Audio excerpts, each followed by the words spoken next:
part responsible for the rising crime in New York, is now running last-ditch ads promising to fight crime. Oh, really, Kathy Hochul?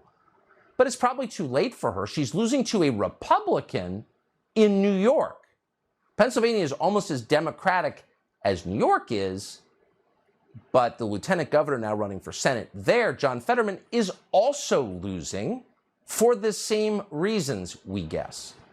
His challenger is Dr. Mehmet Oz, who joins us tonight. Dr. Oz, thank you very much for coming on. Good to be here.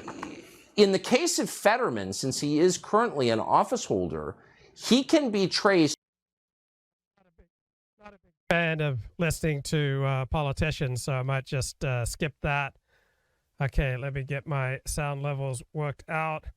Let's listen to a little Richard Spencer. South, especially now, I mean, as the Russians start to ramp up these missile attacks and they start to hit Western Ukrainian like military infrastructure and targets and things like that. I think escalation is there. Quite frankly, if a bomb landed on Vladimir Zelensky's head, would I lose sleep? Probably not. I don't mean to sound cruel, but I mean, this guy, what was he? He's like a comedian. It's like, come on. So anyway. Well, I want there to be escalation. Really? I don't. Oh yeah. So Richard Spencer, he wants escalation. He wants apocalypse. He'd like World War III. I mean, if you listen to what I've been saying, I do think there's going to need to be some kind of catastrophe before something new is possible. I think that a Cold War... He's looking forward to catastrophe because then he'll have more prominence or an opportunity to have more prominence. Brings about a level of seriousness that is lacking when there's not that kind of fear of death in the air. Okay, And, so sort of putting the pause button on the end of history, so to speak, like. Yeah. You kind of there's just a level of seriousness that enters politics that is when there is some kind of outward threat and there is some kind of sense of mission. Right. I also do think that like people need to be challenged in order to kind of like understand who they are and for the best qualities to come out. Obviously, a lot of bad qualities come out of war as well. But hey, heck, war, World War III, catastrophe, escalation. Yeah, millions of people might get hurt, but we need this, guys. We need this. There has to be some kind of testing of what is the West, what is Europe. So I just think that the happier you are, the more well-balanced you are, the less you would encourage escalation, World War III, catastrophe, and the apocalypse. Et cetera, for us to understand that there does need to be some kind of conflict. You know, there has to be something sharpening the knife. Is there like empirical evidence for that? Because I'm thinking of COVID, and that led to like the COVID anti-vaxxers, and the 2020 election was stolen. So why not? Okay, it's just kind of a dark thing. Essentially, looking forward to World War III and escalation, catastrophe, millions of people dead, but then maybe we'll get wiser. Right? I do not look forward to that. But let's get to the important stuff.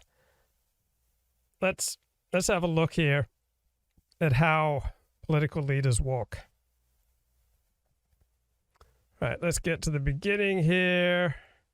Okay, here's Obama.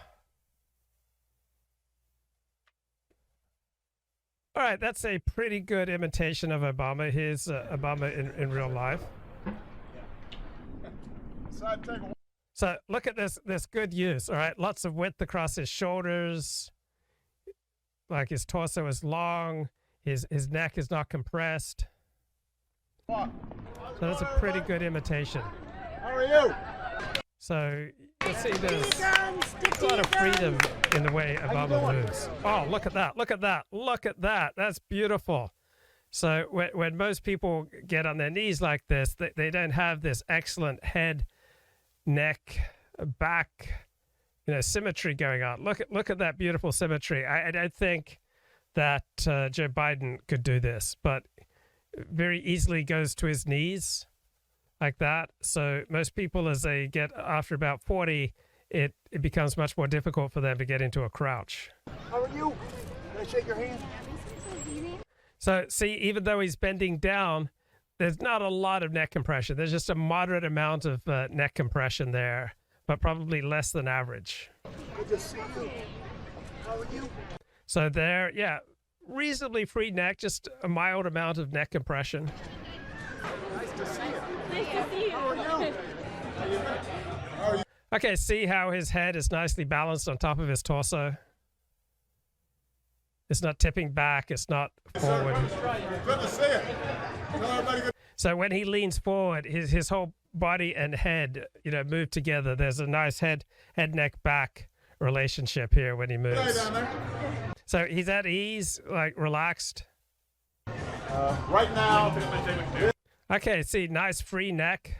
Right, the head's not tipping back, compressing his neck. The establishment is providing a 10% discount to all federal workers who are on furlough. What's the code?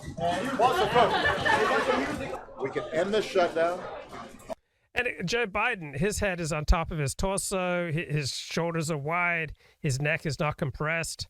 Not a ton of facial tension. Barack Obama, like almost no facial tension. Look at this guy as a stud. A whole bunch of families, not just here in Washington, but all across the country. So he speaks without excess facial tension. That's amazing. Will have the certainty that a paycheck will be coming, that they'll be able to make their mortgage. And when he waves his arms around, he's not compressing in his shoulders or in his chest. Right? He's moving with ease. Right, let's have a look at another leader here. Okay, this is Joe Biden. Right, that's an exaggeration. Now, one thing that this comic is not really doing a great job on is noticing the difference in the neck compression between these people. So see, he's got a free neck, the head leading the torso into movement. Not sure how representative that is. By all of the world, and one of the other things that people will be focused on is okay, fairly free neck. All right, his head is leading his body in movement. His head's poised on top of his spine. So good posture, good use of himself here. As well as Joe these Biden. executive orders that are due to be. Okay, so he doesn't have nearly the exaggerated walk that comedian gave us. Signed on his desk today is who are the first world leaders. And when he raises his arms, there isn't a whole lot of distortion in his torso when he's doing that. So see, nice width here across his shoulders. Not a lot of unnecessary compression in his torso. And when he raises his arm to wave, like a nice long arm, there's not excessive compression here in his shoulders. So his head's leading, which is what you want. You want the head leading. Okay. So when he runs there, so look at that nice head, neck, back symmetry. That's really nice. So not much neck compression there. Like he's moving pretty well. Like it's nowhere as bad as that comedian made it.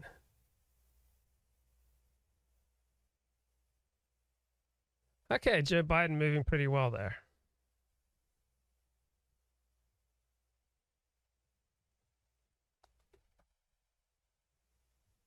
Okay, here he is imitating Donald Trump. See, he makes no difference in the all-important neck, right? There are more joints in the neck than anywhere else in your body. That means bone connecting with bone. And these connection systems then ripple throughout your body. So if your neck is free, the rest of your body is likely to be free. But if your neck is compressed, then you can have all these layers of compression and restriction rippling through your body. So this comedian is not taking much notice of how many people have distorted head, neck, back relationships. So let's have a look at how Donald Trump moves. So, okay. So yeah, moving easily, head nicely poised on top of his torso. Not much compression here in his shoulders. So yeah, I don't think the comic's doing a great job with Donald Trump. So he moves fairly easily. Yeah, nice width across his chest, across his shoulders. Head balance on top of the torso. Now, he's got more forward head posture than Biden or Barack Obama.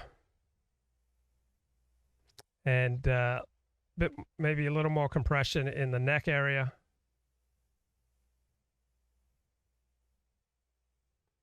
But not a lot. So, like, look at Barron. Okay, see the Secret Service agent. He's got a much freer neck, taller neck. So the Secret Service agents, the more alert you are, the more your hair's going to rise up and the longer neck you'll have. So see these Secret Service agents, they're on high alert and they've got these nice long free necks. Melania, a very nice long free neck, while Donald Trump doesn't have much of a neck. But not bad. Not much neck compression for Donald Trump. But look at these Secret Service agents. Long, tall necks, free necks. They're alert. See how alert they are, swiveling around. Okay, so everyone we're looking at so far has got really good use, but Melania, very nice use. Look at the symmetry and the poetry and the way that she moves. Right, broad across the shoulders. So generally speaking, women tend to have much better use of themselves. They tend to have fewer distorting muscular patterns because men tend to live more in an abstract world. So the more you're in an abstract world, the more likely you are to start unnecessarily tensing and compressing yourself. The more you're in reality, then the less likely you are to have these distorting compression patterns. Okay, let's have a look at some of the other political leaders here. All right, Macron. Yeah, that seems like so a lot of tension there in the shoulders and the chest. A little bit like George W. Bush. Okay, let's have a look at Macron here. Yeah, a lot of tension in the chest and the shoulders. Like the arms are not free. All right, his upper torso seems fairly immobile. But nice free neck. But yeah, seems a lot of tension in the chest here. The arms are not swinging freely. At least the head is balanced on top of the torso. But what's leading when he walks? It seems like he's leading with his chest. So ideally, you want the head to lead motion. So he seems to be leading with his chest. And just not much movement here. The upper torso just seems very immobile. Kind of robot-like. Notice how his arms just don't seem to move very much. So there's a lot of unnecessary tension there in his arms. Right, Erdogan. I don't really know anything about Erdogan. So, and here's Putin. Right, so there's some downward compression there for Putin, but Boris Johnson probably has the worst unnecessary tension and compression patterns of any major world leader. Let's have a look at Vladimir Putin here. Right, he moves easily down the stairs, head leading. So not much unnecessary compression, head leading the movement. Nice width across his shoulders and across his chest. Now his notice how his left arm swings a lot more freely than the right. Okay, now we're getting the swagger.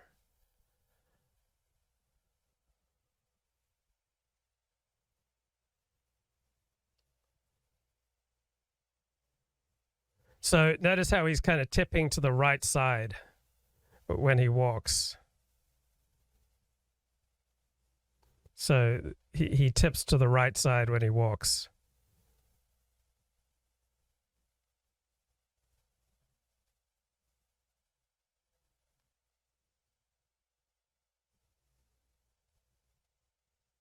Yeah, so something's really going on with him.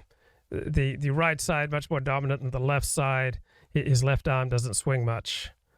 let's have a look here at Boris Johnson and Zelensky. Okay, so Boris, notice the forward head posture, like the head really tipping forward. So think about how much weight that will pull on his spine.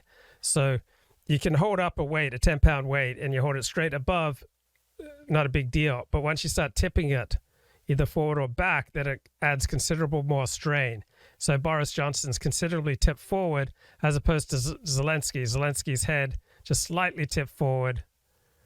So Boris Johnson, he's got kind of a dowager's humpback.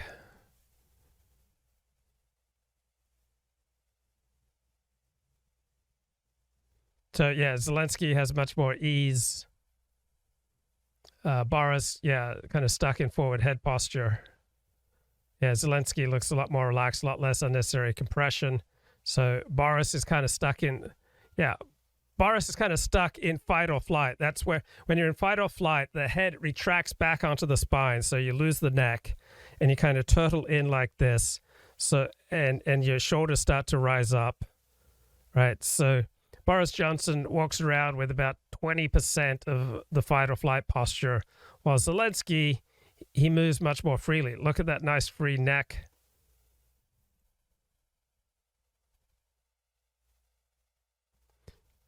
So, a lot of tension in here for Boris. Not nearly as free as Zelensky in his movements.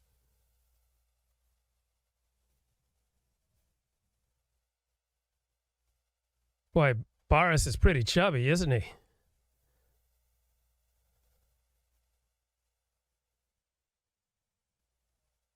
So notice how Boris has virtually no neck, while Zelensky's got a nice long free neck.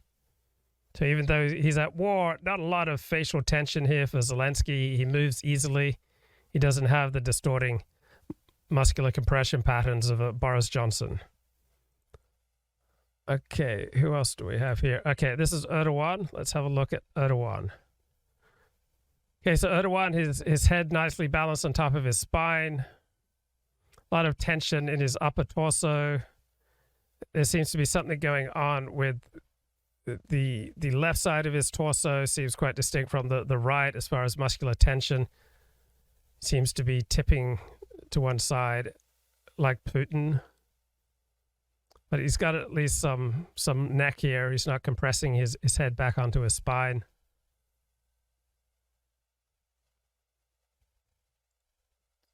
Okay, let's have a look. This is Boris Johnson imitation here. Yeah, a lot of pulling down, a lot of unnecessary compression, forward head posture. Okay, Justin Trudeau. Yeah, Justin Trudeau walks very light in his loafers.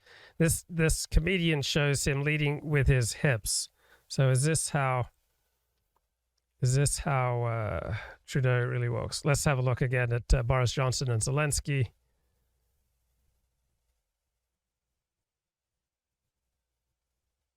So notice, Zelensky's head is leading the way, but it's still on top of his torso, while Boris Johnson's head is like pushing forward much more. So see how his head-neck relationship is distorted, kind of push forward in the fight or flight. Forward head posture is chiropractors would talk it, while Zelensky, nice free neck. He's much taller, freer in his movements.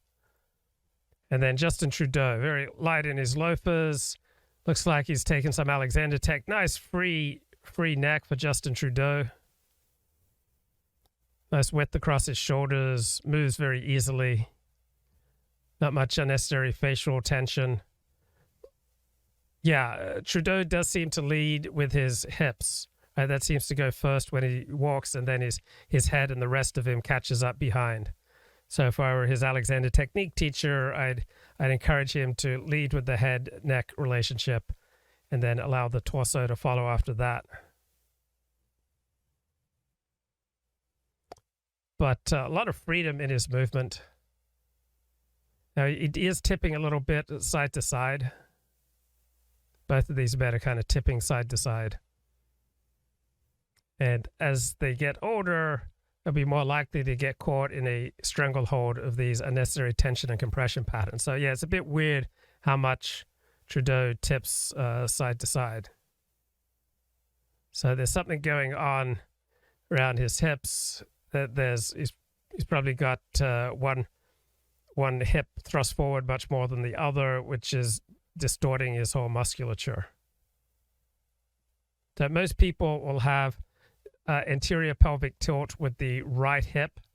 If you drive an automatic car, you're using your right foot to step on the gas, to step on the brake. So you have more tension in your right leg. So you'll have anterior pelvic tilt. So you have the right side of your pelvis tilting forward.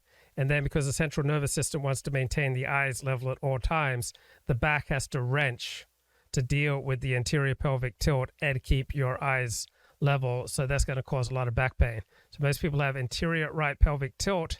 And then I think they tend to have a left shoulder higher than the right shoulder. But not with Trudeau. His shoulders seem to be about the same height for both of these men. All right, this is Scholz. Olaf Scholz, the leader of Germany. So he's got some little bit of length there in his neck. Got nice width across his shoulders. A lot of tension, it seems, in his chest area. So let's have a look at Scholz. Come on, man, walk for me. So that's an American politician. I'm blanking on his name. I think that's an American politician. Okay, let's have a look at some more from this comedian. Yeah, that's a good imitation of Justin Trudeau. And this is Olaf Scholz. Right, leading with his head at least, kind of tipping forward from the waist as he walks. Right, this is the leader of Austria. So a much older man. Yeah, not very certain, kind of tipping side to side. A lot of tension in the neck, the back. Zelensky doesn't walk like that. Zelensky walks with much ease, not nearly those weird exaggerations. Right, here is the leader of Austria, President van der Bellen. Let's have a look at him. Give me some video. Right, yeah, older guy. So I'll just have to take your word for it, Mr. Comic. Okay, what else we got here? This is Richard on Alex Jones. Migrated to Halloween now. Is there a war on Halloween? Have conservatives claimed that? Liberals just hate Halloween. They want to take it away. Yeah, there's a war on everything. So, so I had a few thoughts about some things.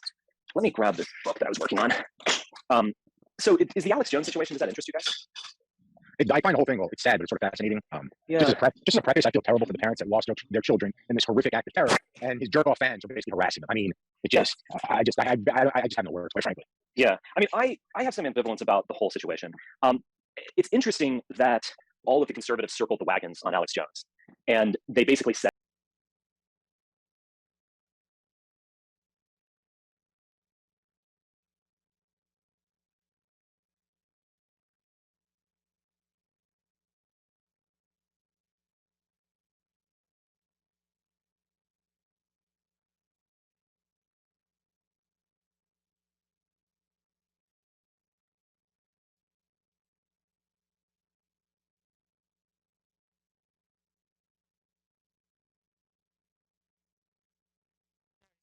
tense. Right, a lot of tension in his forehead, around his lips, in his face.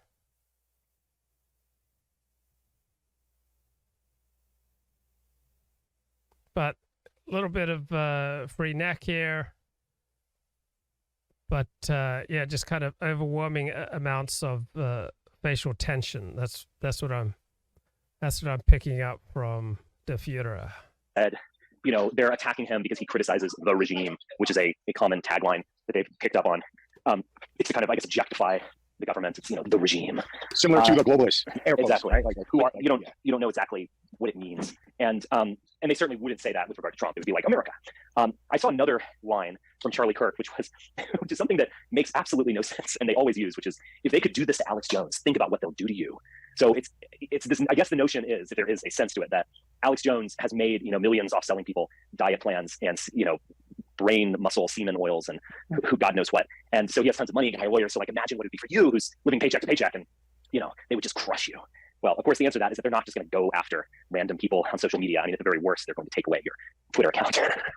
Whatever you want to say about that. They're not going to just start going after you through the court system. The other thing is that, free speech is truly dead or whatever. Well, free speech has never been an absolute right. And I've done my bit on this a few times of my own ambivalence about the free speech legal notion that has been passed down from Oliver Wendell Holmes, at least to the Supreme Court justice. Those ideas weren't exactly his. But I do think there are actually some problems to that notion of free speech. But anyway, the Blackwell, the kind of common law notion, is something different. It is about not preemptively taking away your ability to engage in speech. It is not necessarily not punishing you for your actual speech. And that is the original conception. And Oliver Wendell Holmes, actually, in his dissent on, I guess it was Abrams versus the US government, I believe, acknowledges this. And he acknowledges that the United States is something new. It's an experiment, a marketplace of ideas. And, I mean, to his credit, he acknowledged that he was actually putting forth a new conception of law in a dissent to a Supreme Court decision that actually upheld a prosecution of anarchist Bolsheviks handing out pamphlets in New York City or wherever it was. But okay, let's see what Chairman Mao, let's see what kind of views he has of himself. Okay, so a lot of forward head posture. Okay, he seems to have a lot of unnecessary muscular tension. Okay, somehow I think this is a distorted... this is all distorted. Okay, let's... where's some Mao video, man? Okay, there's Mao. Okay. Okay, so... a lot of tension in the upper torso. Okay, the head's starting to get forward head posture, the head tipping forward. He's on his way to moving like Boris Johnson. Now, at least his face looks at ease here. But a lot of tension here in the upper torso.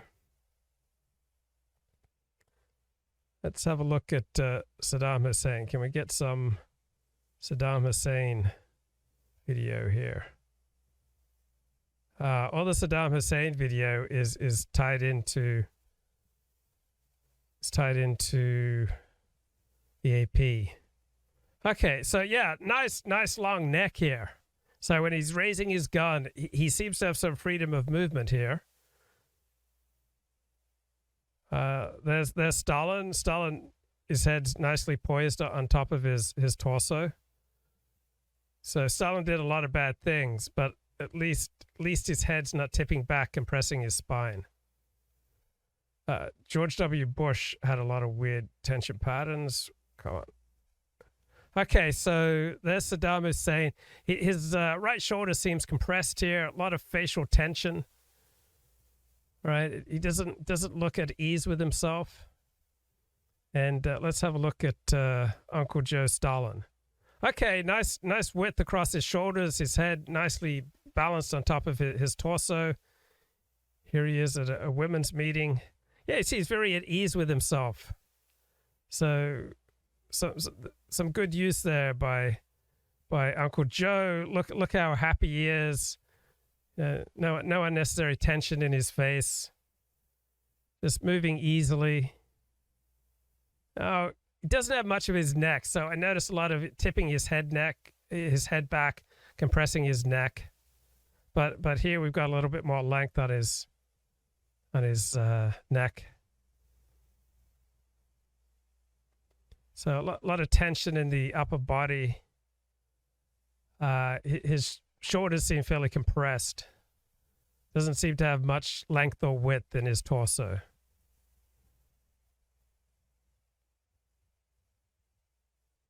At least he doesn't have excessive facial tension here. Okay. But, notions of defamation have never been protected speech. Obviously, you cannot use speech to break the law. You can't use speech to buy and sell drugs, say, and say, oh, this is my freedom, my First Amendment right that you're jailing me for. And things like defamation have been out there. Now, defamation is much more strict in the UK, famously, but it does occur here. And the way it's, things like libel and these kinds of notions, the way they're understood is reckless disregard for the truth or some kind of malice. So, in effect, you have the right to be wrong, obviously. So, you're not, you could, I don't know, someone is murdered, you could speculate about that online. Oh, I think it was his business partner. And if you aren't, maliciously trying to demean this person, that is, I would imagine, covered by free speech. But just maliciously disregarding the truth and claiming that.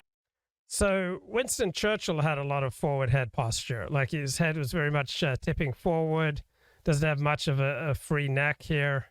So he, like I noticed as he'd get older, he's kind of tipping more and more. A lot of unnecessary tension for old Winnie.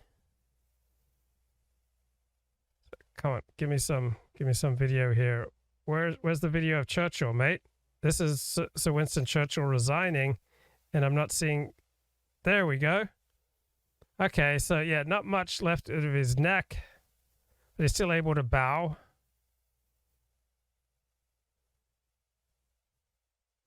But you'll notice with a lot of photos, he's got very much the forward head posture, not much neck. His head's just often tipping back onto his torso, causing all sorts of compression. Now, what about Gandhi? So Gandhi seems to have a pretty free neck. There's Gandhi. Yeah, moves very easily. Look at that ease. Look at that grace. Head nicely balanced on top of his torso. A lot of freedom. Look how easily he can move his head around. You can move your head around that easily when you don't have unnecessary tension and compression patterns in your neck. So yeah, Gandhi just moving beautifully here. He allows the head to lead the movement without just tilting over. Look at just the freedom in the legs.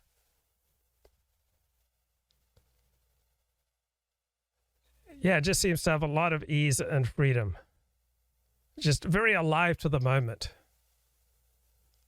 So the more muscular tension you have, the less flexibility and freedom you have with your thinking, with your emotions, and with your movement. So good on you, Gandhi. Very free and impressive movement.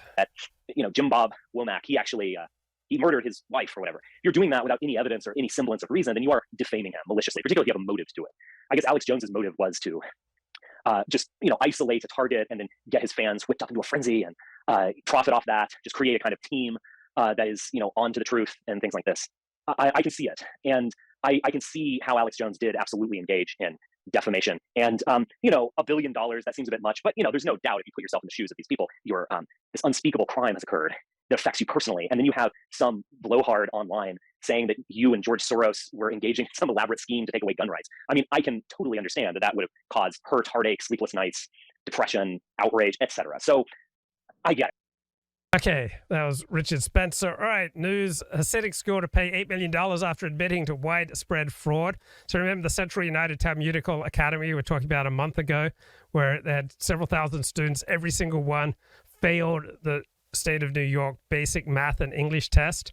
Right, it's the largest all-boys yeshiva in New York State, and they are now going to pay $8 million after admitting to widespread fraud. They illegally diverted millions of dollars from a variety of government programs. They paid teachers off the books.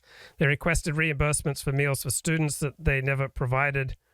They took money intended to feed children and used it to subsidize parties for adults. So this comes 6 weeks after the New York Times investigation revealed that about 100 all-boys Hasidic schools across the state had received more than $1 billion in taxpayer funding in recent years. Most were denying their students a basic secular education.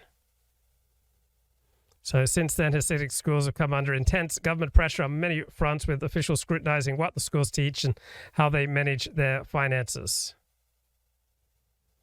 So this academy will now subject themselves to an independent monitor for the next 3 years. They have 2,000 male students at one location, 2,500 female students nearby. So they were defrauding the government through many different programs, including school nutrition programs. The school paid many of its teachers and other employees in part with cash, in part with coupons and life insurance policies, making it seem as if the employees were earning less than they really were, allowing them to pay lower taxes and qualify for welfare. Well, this kind of fraud is rampant in yeshivas in America. So the school paid its employees at least $12 million in coupons. They also set up no-show jobs for friends of employees and other community members. They enabled their employees to receive welfare, New York City vouchers. They fabricated records. They made dozens of sworn misrepresentations to government agencies. They would claim they provided meals to children on days when school was not in session.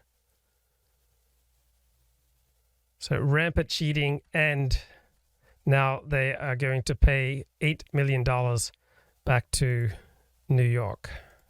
And I think with Alex Jones, it's hard to defend him in this instance. But I don't think the conservatives are completely wrong when they suggest that they're going after him because he is the grand poobah of conspiracy theories. And even though this started before Trump, that's kind of thrown into the mix. And it does become a kind of political and culture war. And I think that's true. It does have the feel of that, even if like the technical, legal qualities of this are something else. Now, obviously, Alex Jones does himself no favors. He has apologized, I guess, but then he'll unapologize in some way and he'll attack the judge. I mean, it seems like he's suicidal, or he's just making it worse and playing up the fact that he's a victim, when in fact, this is an actual law. This is not some, again, I'm not denying the political quality to all this, but it is a law in the books. So you got to get real here. But yes, it is a culture war as well. But I guess what I was thinking about this is that, we have these, and this is something that certainly affects me personally as well. It reminds me of the Charlottesville case. I was never arrested during Charlottesville. I might have, preferred to have been arrested on some level because it would have taken me out of that situation. Right. You really don't want to get sued. No fun. All right. Banner saying Kanye is right about the Jews hung up over the 405 freeway in Los Angeles. Reading this note on the bottom, it's so infuriating. It says, quote, "These flyers were distributed randomly without malicious intent." I mean, what? So there's a whole slew of them. There's different types of flyers. Look, so banners, flyers are not going to cause, the beating, the murder, the destruction of Jews. All right. Everything takes place within a context. So the reason that certain groups get targeted is not because of misinformation, right? It's not because of manipulation. It's not because someone handed out flyers or banners, right? People get targeted because there are very real conflicts of interest between groups, right? Human desires are infinite, but resources are limited. Not all groups have identical interests, ergo you have group conflict. And when you have group conflict, you have winners and losers and people who suffer. So these banners saying Kanye is right about the Jews is going to make no material difference to the lives of Jews in Los Angeles or anywhere else, unless Jews decide to become, incredibly upset and hot and bothered and worried about this. Flyers, in this case, this one says every single aspect of the Trump campaign funding is Jewish. There's other ones that list how 90+% of people in the media are Jewish. It's all controlled by the Jewish population, and it goes on. And that was just one of two separate incidents that transpired over the weekend. So let's show you video of the first one. This is from Saturday. This was the 405 overpass. And this disturbing scene unfolded right there. I mean, did the Westboro Baptist Church and their campaign to say God hates fags, has that really fueled homophobia in America? I don't think so. Right? It's just a freak show. It made the rounds on social media. The sign read, "Kanye's right about the Jews," presumably referring to the rapper's recent anti-Semitic post. Demonstrators chanted behind that banner. They threw up Nazi salutes. And as the Jewish community was reeling from that, these hateful flyers were reported on residents' doorsteps in Westwood, Brentwood, Beverly Hills. I assure you the Jewish community is not reeling. Right? The type of Jew who reels from something like this leads an empty life. They are clutching at straws to try to find something that, gives their life meaning. Like any Jew who has a life is not reeling from something like this, right? They've got, far more important things going on. And Bel Air early Sunday morning. It's believed both incidents are connected because they listed the same website linking to a hate group.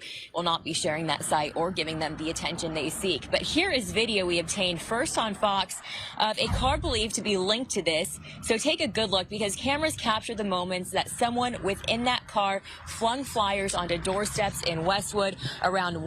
If you want to get hysterical, all right, you can always find reasons to get hysterical. So if you want to get hysterical about these anti-Semitic flyers, right, this is an opportunity to inject some, drama into your life, to fundraise, to feel important, to, be a holy warrior for your people. But anti-Semitic flyers, all right, are not going to lead to a large increase in, violent crime against Jews. 1:30 a.m. on Sunday. right now. You know what will lead to a vast increase in violent crime against Jews?